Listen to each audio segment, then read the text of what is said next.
All right, so I see that people are still coming in, but perhaps I'm going to give this a start. I have a few opening remarks, and in the meantime, I hope that more people will be able to join us. Starting with, of course, a good morning and afternoon and evening to all of you, independently of where you are. My name is Silvia Cattaneo. I'm policy advisor at the Geneva International Center for Humanitarian Demining. And it's a great pleasure for me to welcome you to this side event on the long-term impacts of explosive weapons in populated areas, implications for the mine action sector. In the past few years, the issue of the use of explosive weapons in populated areas has drawn increasing attention at the international level. And indeed, the issue has become the focus of an ongoing multilateral initiative, which is led by Ireland, aiming to adopt a political declaration on the protection of civilians in urban warfare. Considering the significant humanitarian impacts of the use of EWIPA, be they short-term or long-term, direct or indirect, this initiative is indeed timely and very much needed. Now, so far, discussions on the harm caused by EWIPA have typically focused on the immediate effects of these weapons when they explode. Clearly in terms of victims, of damage to infrastructure, but also on the reverberating effects, such as the loss of vital services and the huge pressure that is put on hundreds and very often, unfortunately, thousands of people and civilians to flee their homes. There is another threat posed by EWIPA, which is as significant, and it's also very relevant for the mine action sector, which relates to the munitions that do not explode. These are commonly known as UXO, unexploded ordnance, which can be generated anytime that an explosive weapon is used, independently of the mode of delivery. There is, in other words, always the risk that ammunition will fail to explode, and the failure rate, the so-called failure rate of any explosive weapon, depends on several factors. Some of these are the age of the munition, the condition, also the physical condition of the munition, some design flaws, human error can play a role, but also the environment where ammunition is used is a key factor. And in this regard, urban settings represent a particular challenge. Unexploded ordnance can litter thousands of square kilometers inside and around cities, posing safety threats to civilians, hindering the provision of vital services and access to them, hampering the delivery of aid. If unaddressed, UXO impacts can last for entire generations. In populated and especially urban areas, UXO not only constitute a significant and persistent safety threat, but they're also particularly complex, time-consuming, and costly to clear. Together with our panelists today, we will take a closer look at the impact of the EWIPA as well as their implications for the mine action sector. Now, a couple of housekeeping rules before we move on to the speakers. On the right-hand side of your screen, there is a chat function. I'm sure that after 2 whole days of NDM, you're all very familiar with it already. Please, if you have any questions, you can post them there throughout the entire event, and then we will address them at the end of the after the last presentation. When you see a presentation, this maybe is unnecessary, but I will still say it because it took me some time to find it. When a presentation will be shown right after the main slide on the right bottom corner, there is a button to view the screen in full. That was all for the housekeeping. So I am now very pleased to give the floor to our first speaker, Ian Overton, who will give us an overview of data on explosive violence in the past 10 years. Ian is the Executive Director of Action on Armed Violence and has worked as human rights reporter in over 24 conflict zones with the BBC and ITN, among others. For his work as a journalist, Ian has received several prestigious awards, including 2 Amnesty Awards and a One World Media Award. Ian has also a significant experience in the area of explosive weapons. He's been a member of the GICHD research group on this issue. He is a member of the advisory committee to the UK's All-Party Parliamentary Group on Explosive Weapons and as an expert member of the Forum on the Arms Trade. So Ian, the floor is yours. Thanks. Thank you very much, Sylvia. And it's a real honor to be asked back to speak at this meeting. I was first asked to speak at I think the 18th international meeting when I began to work in this arena as both as a journalist and as an advocate of the issue. I quarantine in London because I've just got back from reporting on the violence of the conflict in eastern Ukraine. So nothing plus ça change, I think is the expression. But let me go into my presentation. I'll share my screen. And hopefully now you'll be able to see my PowerPoint presentation. I will carry on speaking. If you can't see it, please shout out. No, we're good. Thank you, Ian. We can see it. Wonderful. So I'm pleased to announce on Tuesday, Action on Nonviolence, the charity that I head up, was able to launch a decade of explosive violence harm data. We have been looking at explosive violence around the world since 2011. And every single day, we look at English language media sources. These are reliable media sources that you yourselves, I am sure, would go to. It's the BBC, Reuters, AP, The Guardian, CNN, The Times, very reliable English media sources where every single day we look for patterns and we look for incidents as reported. These might be keywords like airstrikes or landmines or barrel bombs or explosion or IED. And we gather this data. We do not claim that this is every single incident or every single individual harmed, but we are identifying patterns and trends through this data. It's a consistent methodology for over a decade. And we also include other data from organizations like Air Wars or the Iraq Body Count. So we launched our data the other day, and this is level figure, is that in total, in the last 10 years, we have witnessed 357,000 people killed or injured by explosive weapons around the world. And of those, 3/4, 73%, some 262,000 were civilian casualties. Now, if you look at the graph on the right, you can see that the numbers of civilians killed or injured through that time peaked in 2016 and has gone down steadily ever since. There was a very stark drop-off during the pandemic of around 43%. But what we've identified since 2011 through to 2020 was a steady alignment of civilian casualties making up the percentage of the total casualties.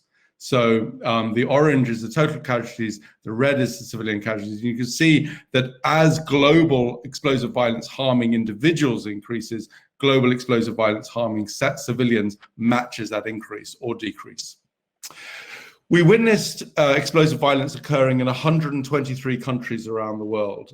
Suffice to say that those areas, and I'll go into this in a minute, most impacted are places like the Middle East and parts of Africa. And parts of the Indian continent, but 123 countries. So this is a global issue that affects virtually everywhere.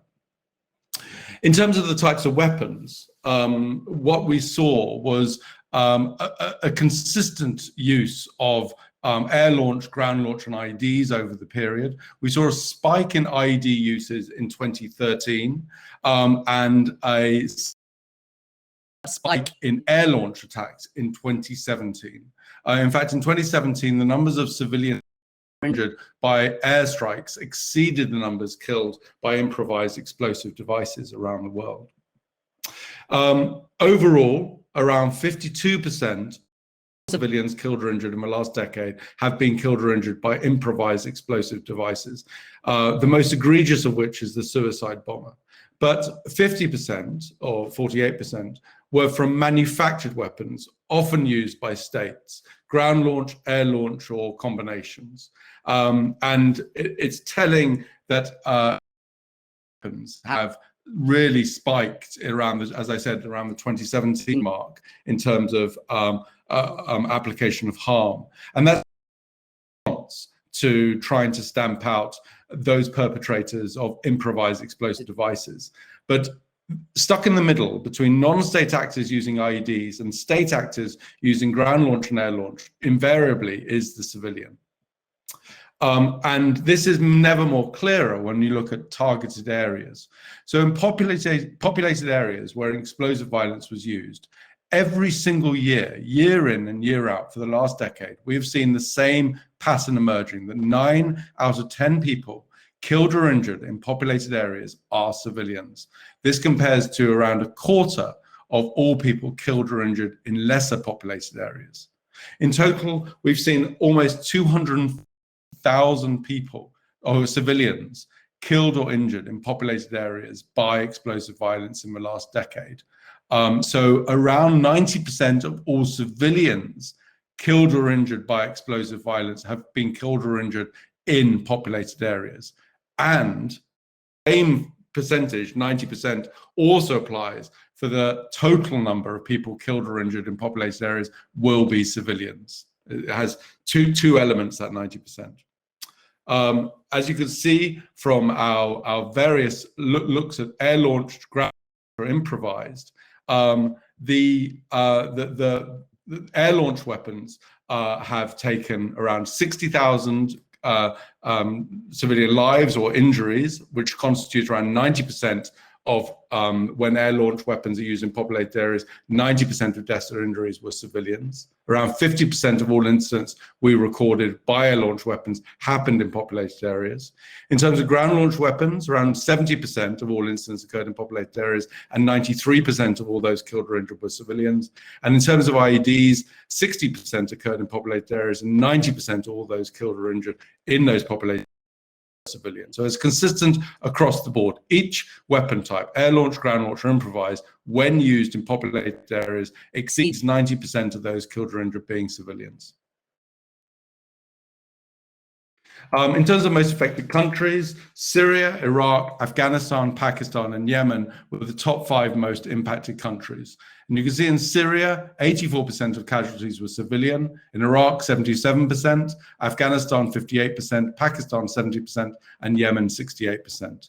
This is a tremendous burden of harm. And of note, I think that you should also see that in Gaza and Lebanon, the vast majority, 90% of all of those harmed were, which really is an indication of what modern war really is. Modern war harms civilians. And the worst incidents of the last decade oscillate between being IEDs, truck bombs, suicide bombs in Somalia, Sri Lanka, and airstrikes, such as ones we see in Yemen, community hall being struck, or Syria, a crowded marketplace in Douma being targeted and destroyed by airstrikes. So there's oscillation between suicide bombings and airstrikes and improvised explosive devices really hammer home. And places like Somalia, Sri Lanka, Yemen, Syria, Turkey have witnessed profound tragedies in the last decade.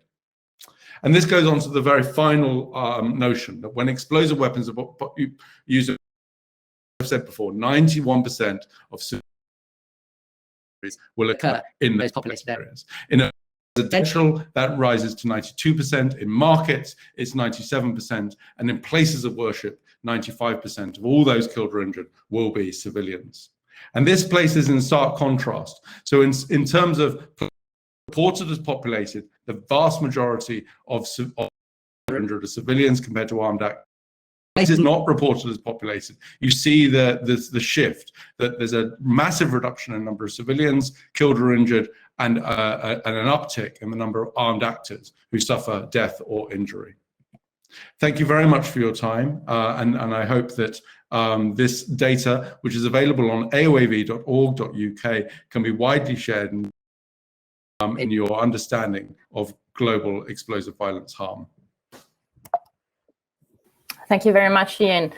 I think that certainly you provide a very good illustration of the context for all the presentations that will follow. What I like particularly, I know that there is always the controversy of this data is not accurate and you can't possibly capture all the data, and that's absolutely true. So I think that one key message that should be taken out of your presentation is that this gives very reliable information on trends, on patterns, and these are unfortunately consistent. And so they have to be taken into account, even though certainly they are not detailed to the extreme.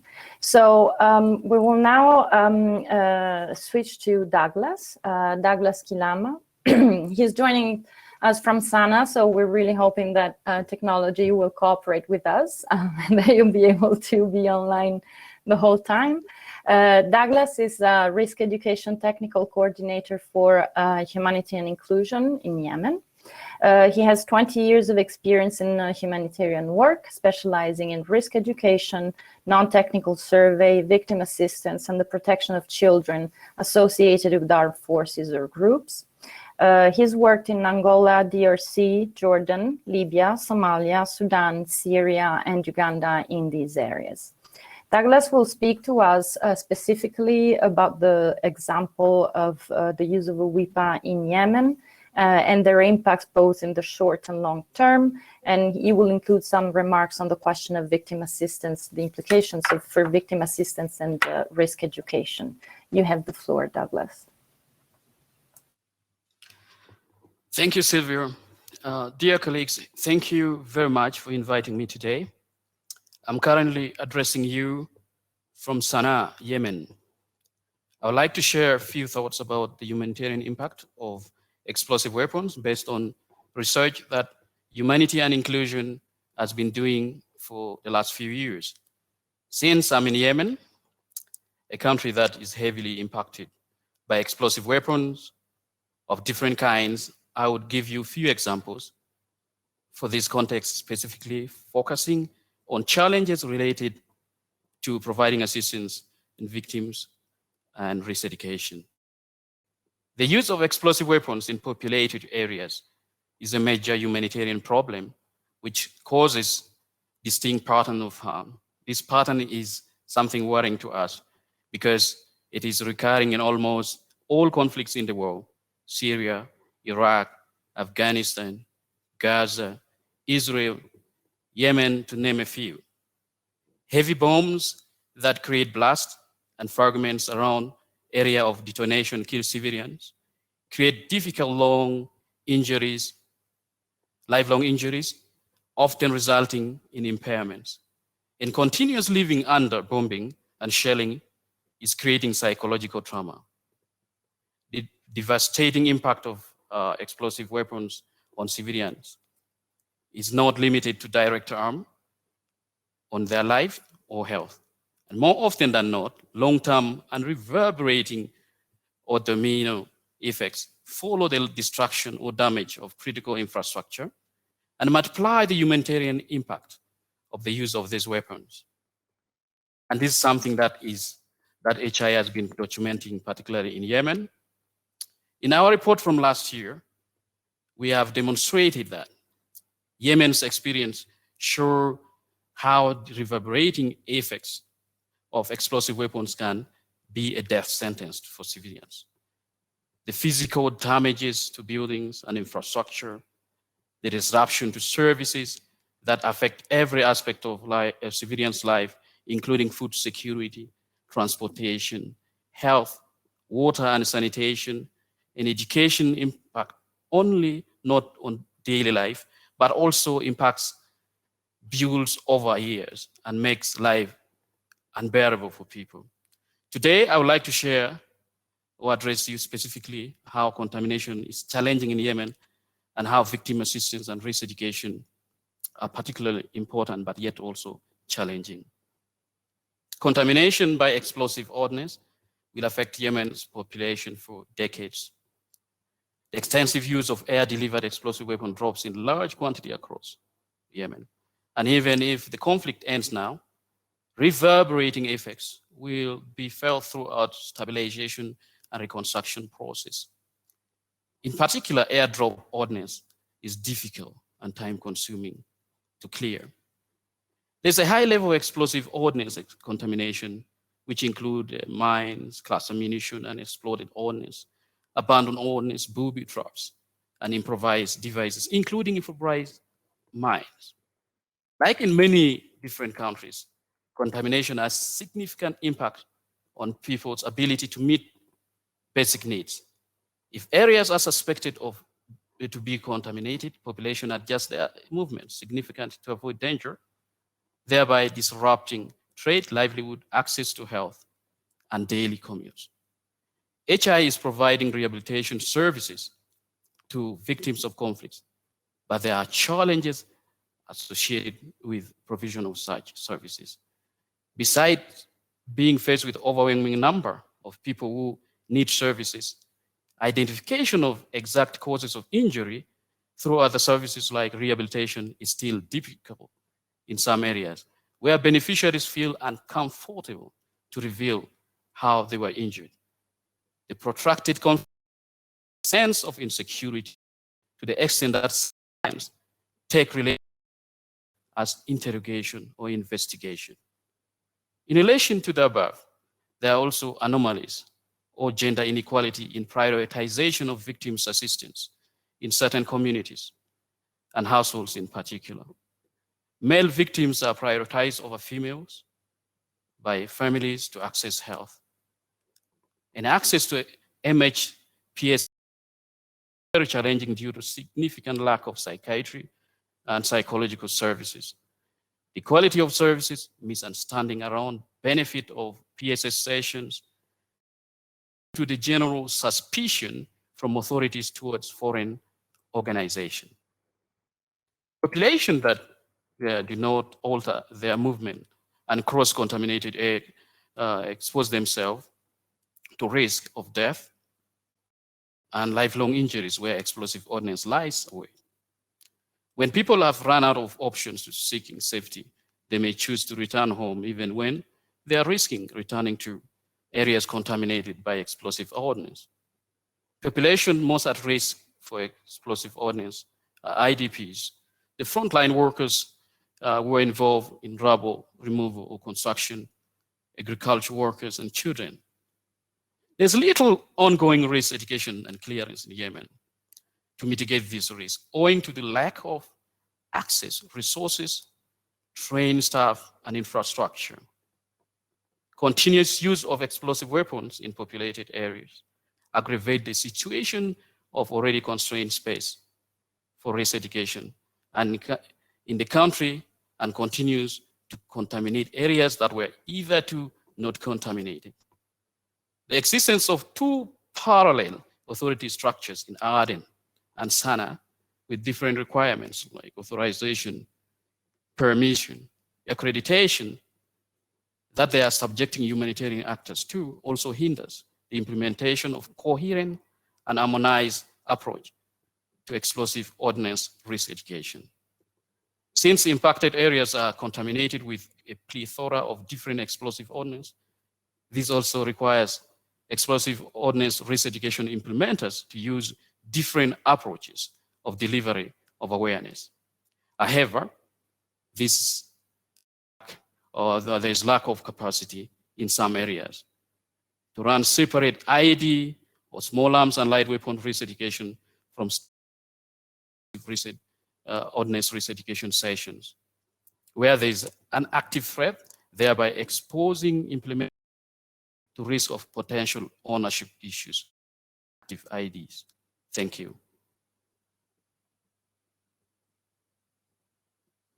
Douglas, for this comprehensive and I would like to say also heartbreaking firsthand testimony. I think probably each of us on the panel and also in the audience at least once have seen the pictures taken on drones of destroyed cities of Syria, of Iraq, etc. And I think that broke everybody's heart. But it is important to always remember that this is mostly and first of all about the people, and that taking appropriate care of these people does not end with the conflict and does not end with the first initiatives right after conflict. It's a care that has to be given for life, not just to the direct victims, but also to their families. So thank you very much, Douglas. I think that you gave us quite a few inputs for reflection, at least I hope so. We now turn to Roxana Bobolicu. Roxana, she will speak of the implications of EWIPA for the mine action sector, focusing in specifics on the example of Iraq. Roxana is International Policy Manager at MAG, and she is currently coordinating policy work and engagement in various international fora and various frameworks. She has worked in the mine action sector for more than 10 years in the government relations team in MAG's headquarters. And in 2019-20, she co-chaired the Gender Working Group, which is a network of 10 mine action organizations advocating for improved gender mainstreaming in the APMBC and CCM, of which I'm very proud to say the GACHT is also a part. Now, Roxana, the floor is yours, but before you show your presentation, I will share a video on your behalf. So let's hope this works. Thank you very much, Sylvia, for showing that video. I hope you can all hear me okay, and I hope you can see my presentation.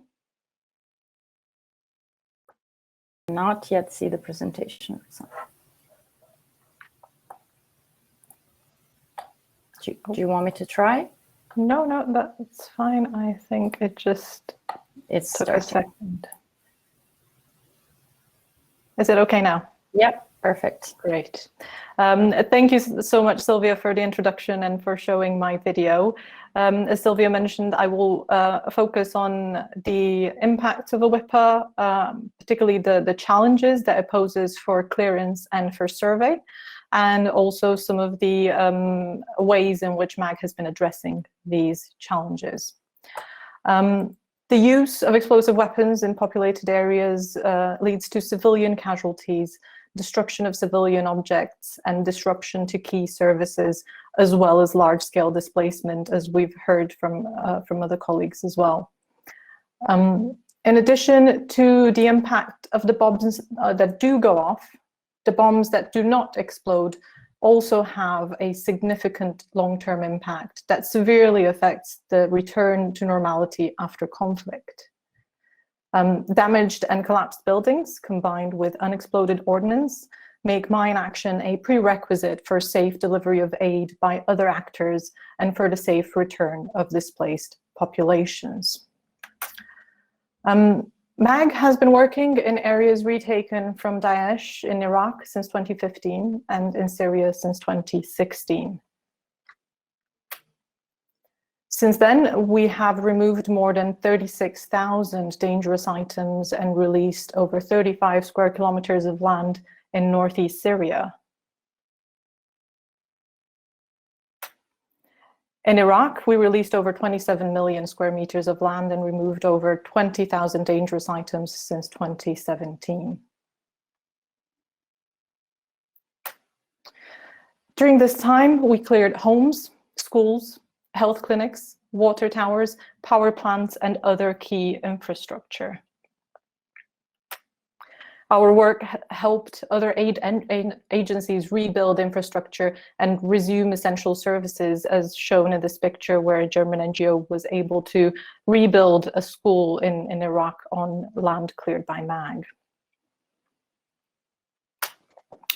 We conducted systematic survey and clearance in Raqqa city in northeast Syria, as well as in Sinjar, Zumar, Bashika, Al-Ayadiyah in Nineveh Governorate of Iraq, as well as numerous other towns and villages. After 5 to 6 years of clearance, we can say we have saved many lives. But we are nowhere near being finished.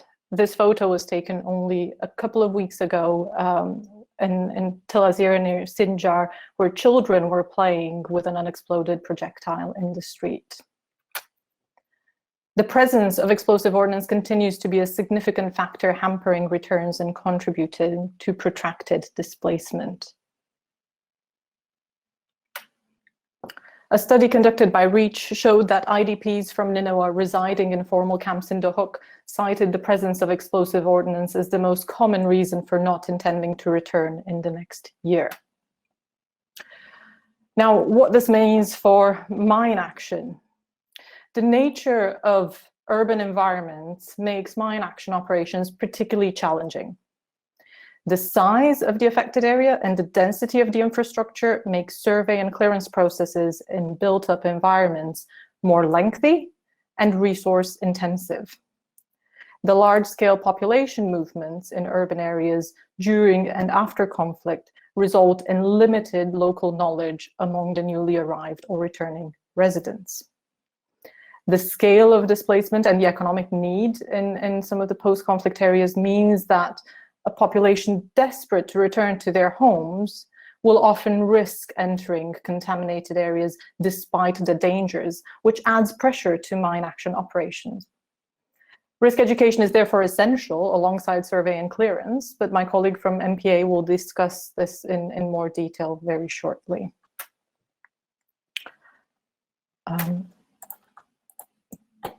MAG has been working with GICHD in Iraq on a pilot project to inform operations in urban areas that combines threat assessment, remote sensing, and machine learning to provide a deeper understanding of the contamination threat ahead of survey. An initial assessment of the likely threat, either conventional or improvised, is undertaken using a capability, opportunity, intent model. This uses real-world experience and analysis of the conflict history to determine the most likely types of weapons used by the armed actors. At the same time as threat analysis, time analysis of high-resolution satellite imagery is performed using a number of imaging techniques to provide a database of information against which to make planning and operational decisions.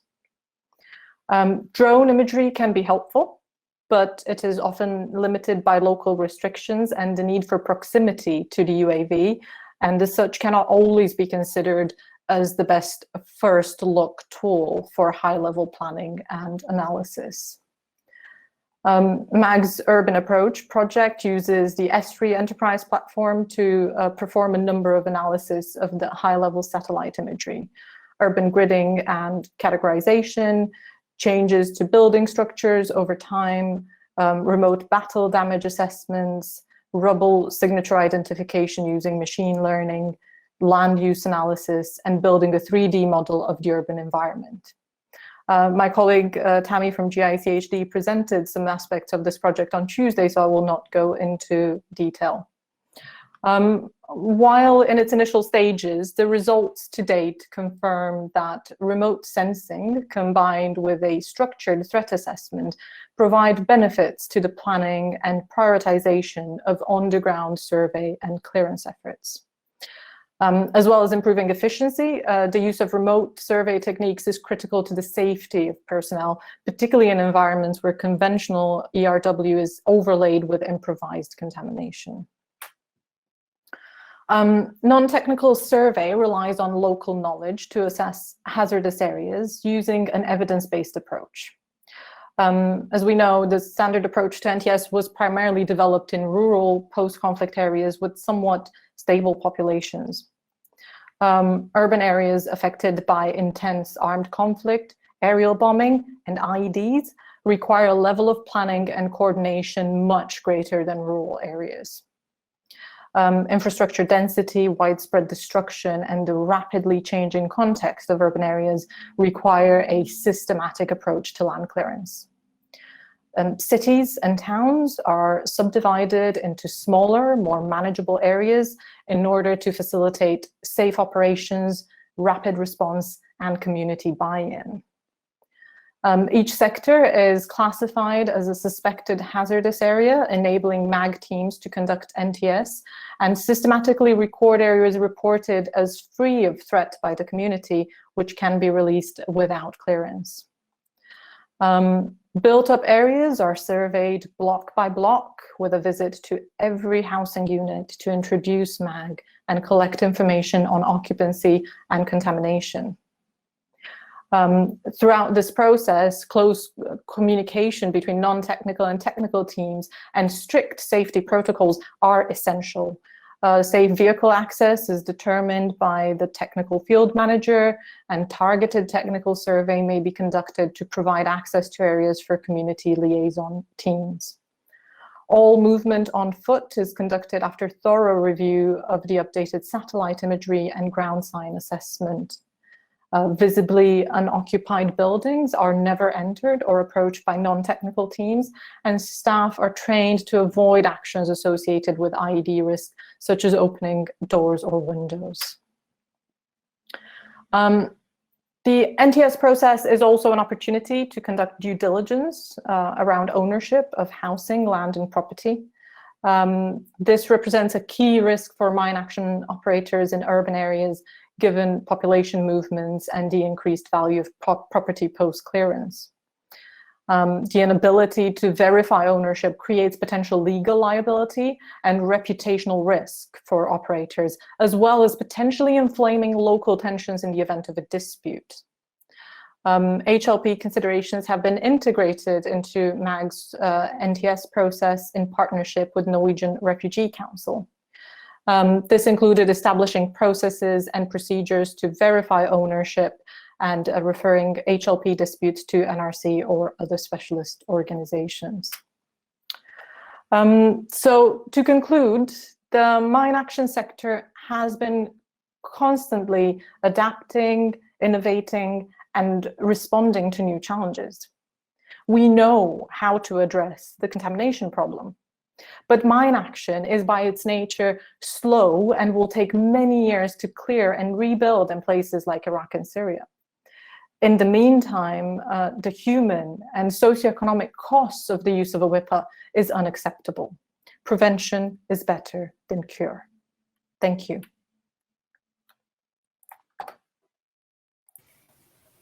Thank you very much, Roxana, for the very interesting presentation. And I would have actually also underlined this question of innovation. It was the theme of one of the plenaries at this NDM. Innovation is also a yearly meeting that GICHD organizes.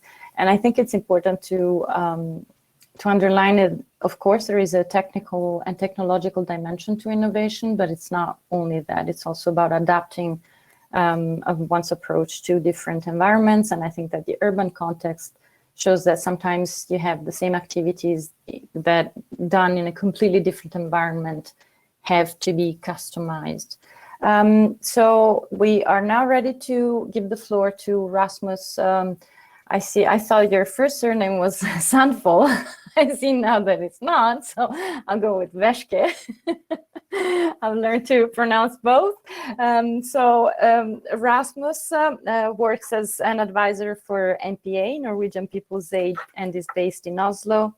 He works on implementing a risk education initiative called Conflict Preparedness and Protection, aiming to protect civilians in areas where EWIPA are used, as well as representing NPA in INU in policy discussions on EWIPA. Rasmus will focus on the role of risk education during and after conflict to mitigate the risks of explosive weapons to civilians. Thank you. You have the floor. Can you all see my presentation and hear me well?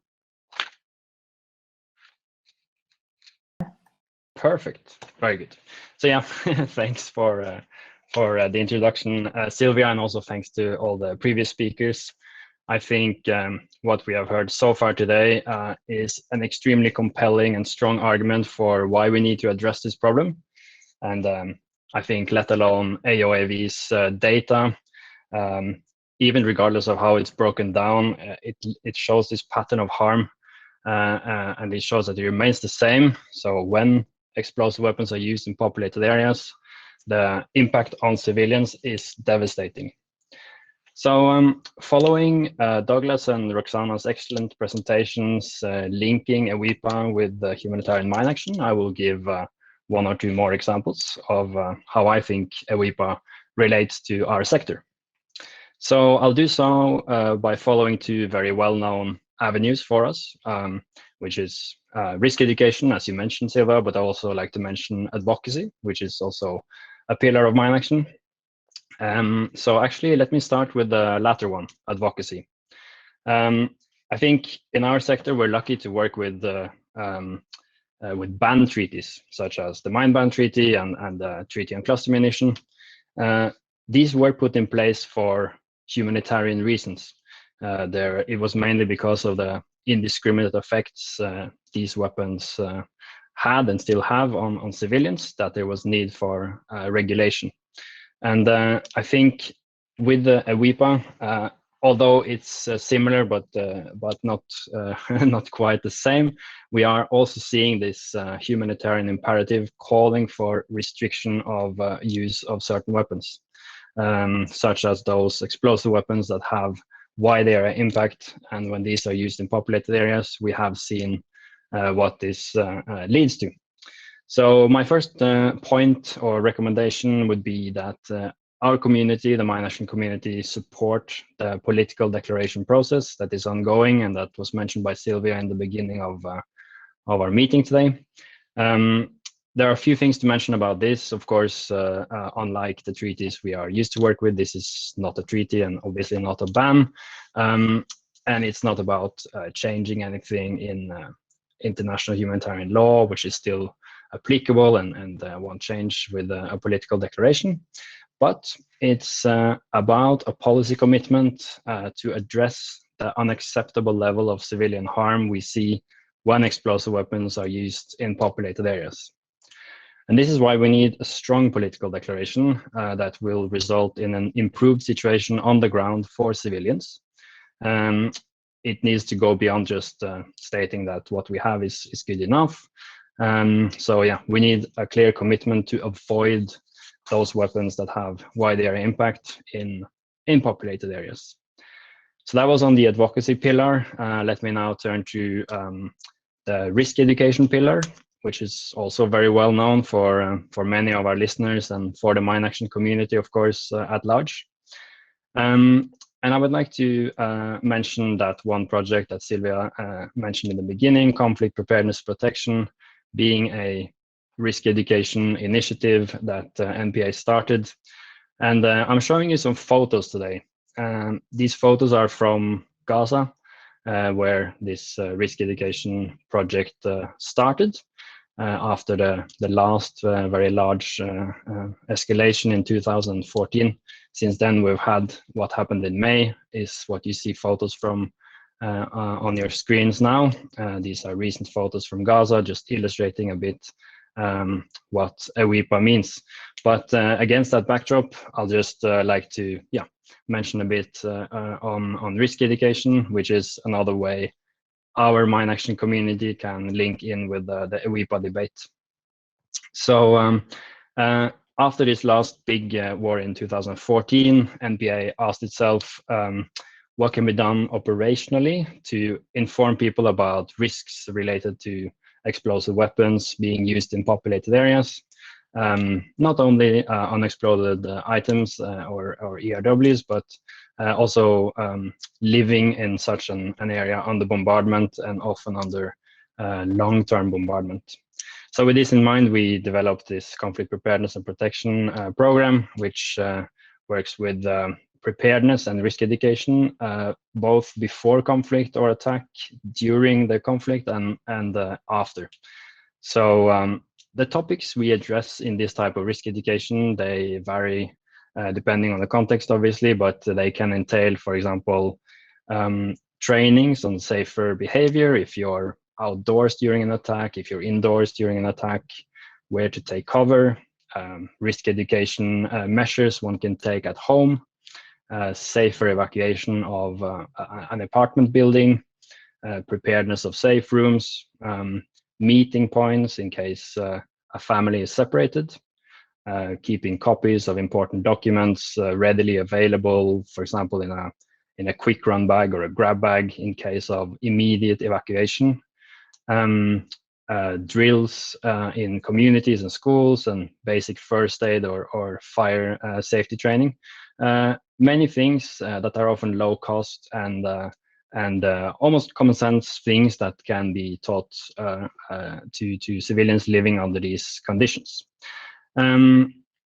So this initiative has luckily also been incorporated in the Humanitarian Response Plan, and it's currently as NPA and UNMAS delivering this activity in support of the HRP in Gaza.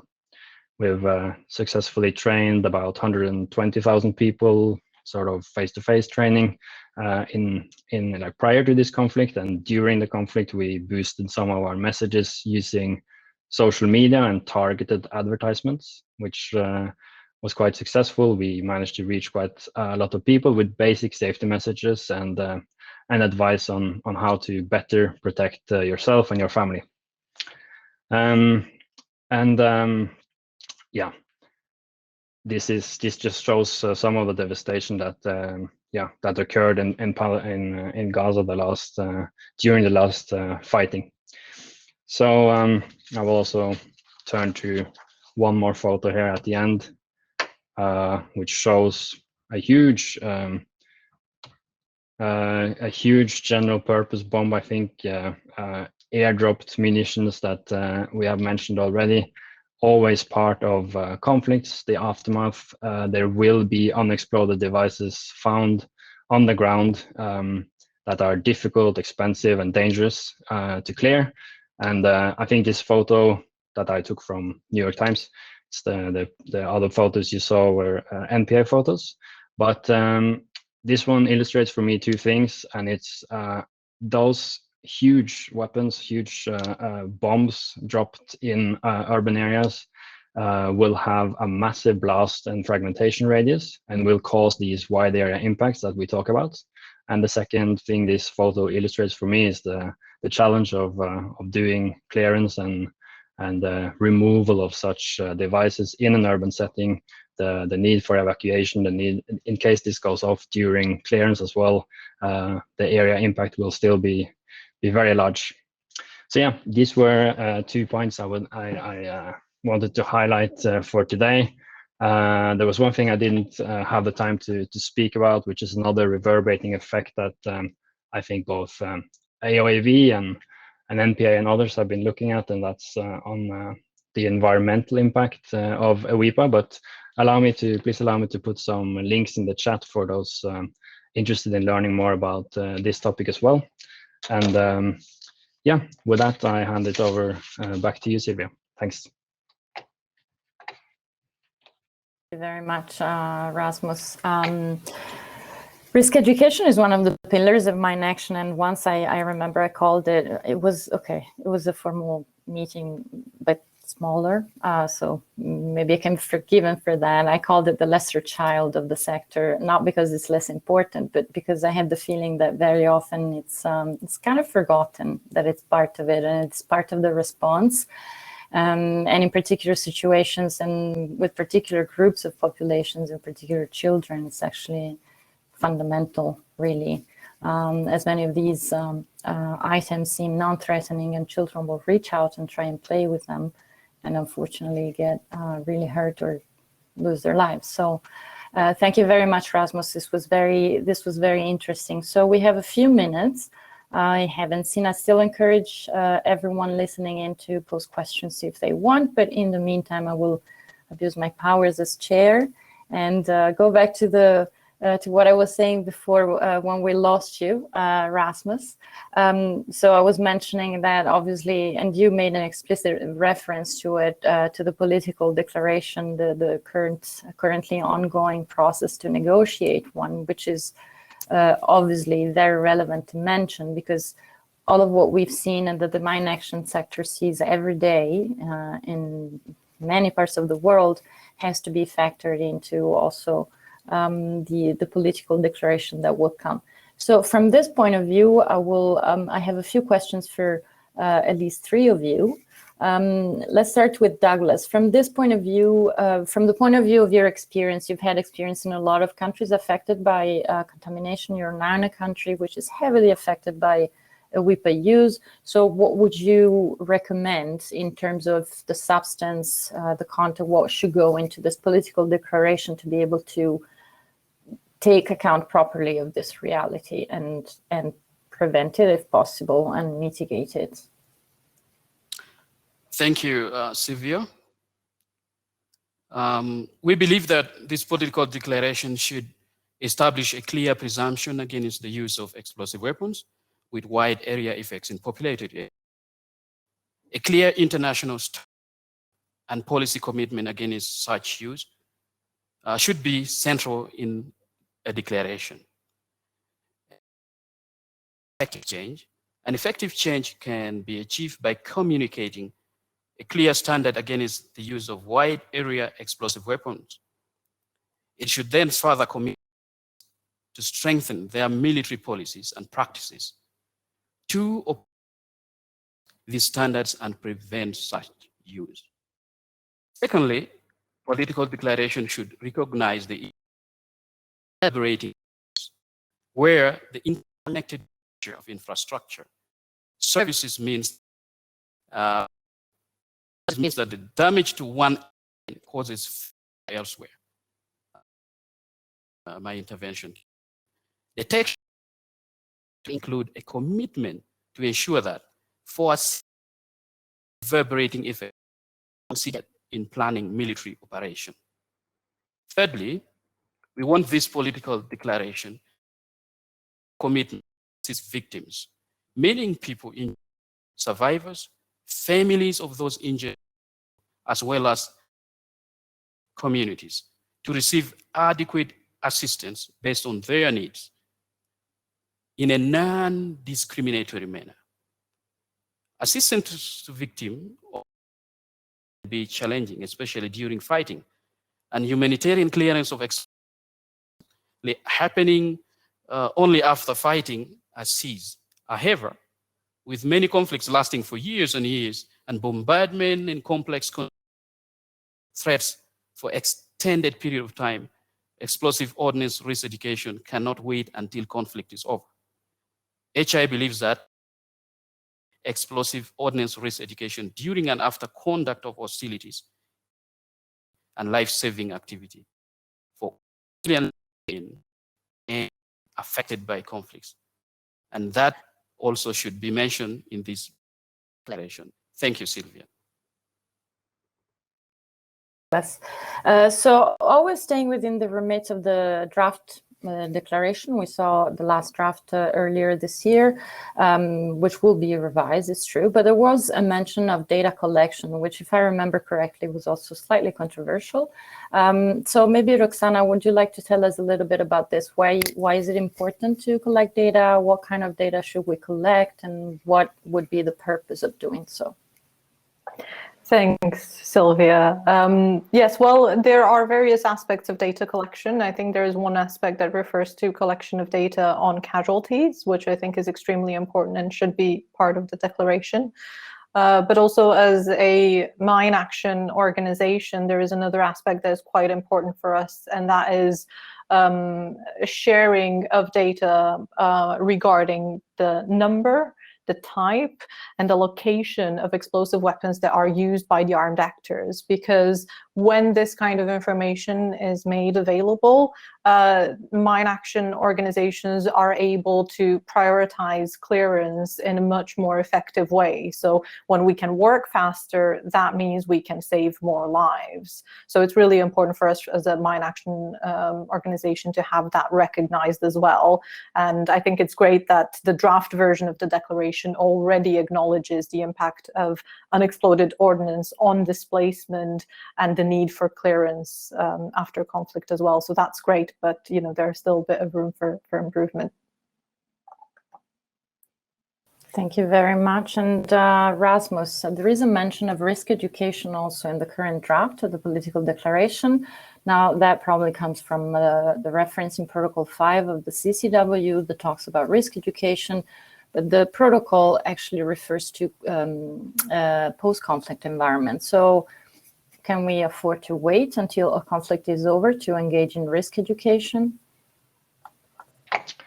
Thanks for that question. I would say that despite any legal provisions on this, I think there's a humanitarian imperative to do this as soon as possible. If our goal is to prevent as much harm to civilians as possible, I think there's an argument to be made to do risk education as soon as possible, and of course make it contextual and very useful for that particular context. But acknowledging the challenges of clearance and access to do other type of mine action work, this can be one way to mitigate those harms somewhat. But I also think that the only way to really protect civilians from explosive weapons is to avoid bombing cities. Very much. Would you have any other concluding remarks? Ian, perhaps.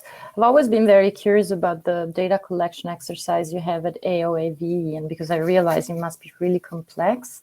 What would be your better guesstimate at how partial the data you managed to collect through public sources is, which is not to diminish, obviously, the work that you do, because it is really a lot, but we all know that a lot of deaths and casualties go unreported simply because war is war and people won't stop and take notes of how many die. So what's your best guesstimate in terms of the accuracy of the data? When we compared the total number of landmine victims that we captured in the last 10 years, our figure was 43% of the total that the Landmine Monitor had captured. So I think that we're sort of hitting around 50%, between 40 and 50%. Certain weapon types will garner more media coverage than others. So the most prolifically reviewed and reported on type of weapon is a suicide bomb. And that garners, because it's the propaganda of the deed, that garners the most media attention. The least weapon that gets impact is either a grenade being used in a lesser populated area that often doesn't get much, particularly if it's used in places like Colombia or Mexico. Obviously, the geographical location of where the event takes place will have a real impact. So a suicide attack in Manchester in England has a much greater impact than a suicide attack in Kabul, for instance, in terms of coverage. The dead generally tends to be most reflective of the harm. So we capture the dead are sort of terribly fixed and undeniable truths. So and often you find in the height of the Syrian conflict, we were having things like 6 dead and no reports of injuries. Now, clearly, when you look at, let's say, the Manchester bombings, you had 24 dead and over 850 people declared. Now, that kind of granularity of injuries normally is reported in developed economies, where there is major freedom of the press, and also that there are inquiries.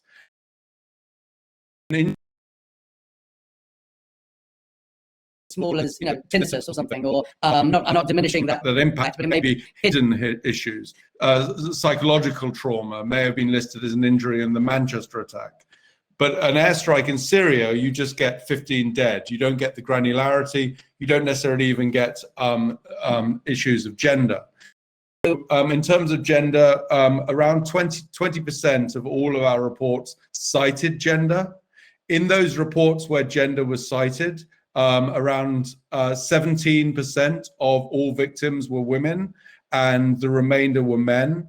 This largely reflects the fact that in many areas where there is explosive violence use in populated areas, explosive violence is targeted often in public forums, public areas like marketplaces and mosques, which are inherently often in those areas, such as Syria, Iraq, Afghanistan, dominated by men. But in terms of I would say that our data is highly reflective of patterns of harm. So when you compare the English language media reporting of instances in Gaza, for instance, we reported that there had been 63 children killed in explosive violence in recent days, 60 in Gaza and 2 in Israel.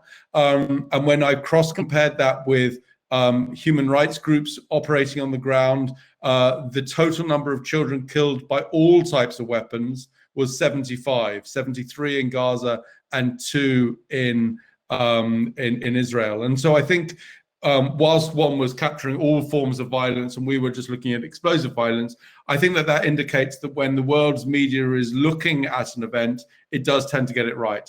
But there are 8 major issues. We do not know the granularity of what happened in Nagorno-Karabakh. We do not know the granularity of what's happening in Yemen, and we do not know really what's happening in Ethiopia at all. And in the last 10 years, what we've seen, and speaking as a journalist, I genuinely fear to go to some places for fear I will be executed for doing my human rights. I've been chased out of villages in areas, people thinking I'm a CIA spy. I've been shot at a number of times reporting on conflict. Journalists today are targeted, and that has an inhibitory effect on the reporting that we are permitted to do. Thank you. And thanks to all of you, really, to all the speakers. We've gone over 7 minutes, and won't apologize for that, really, because you've shared with us really, really interesting presentations and really disheartening, but necessary food for thought. So on my behalf, I will thank you all, and I will thank all the people that joined us, that followed this event. I've seen that you've been sharing also useful resources, and so it's just time for me to let you go to your coffee break or smoke break for some, and wish you a good rest of the afternoon or evening. Thank you very much. Bye.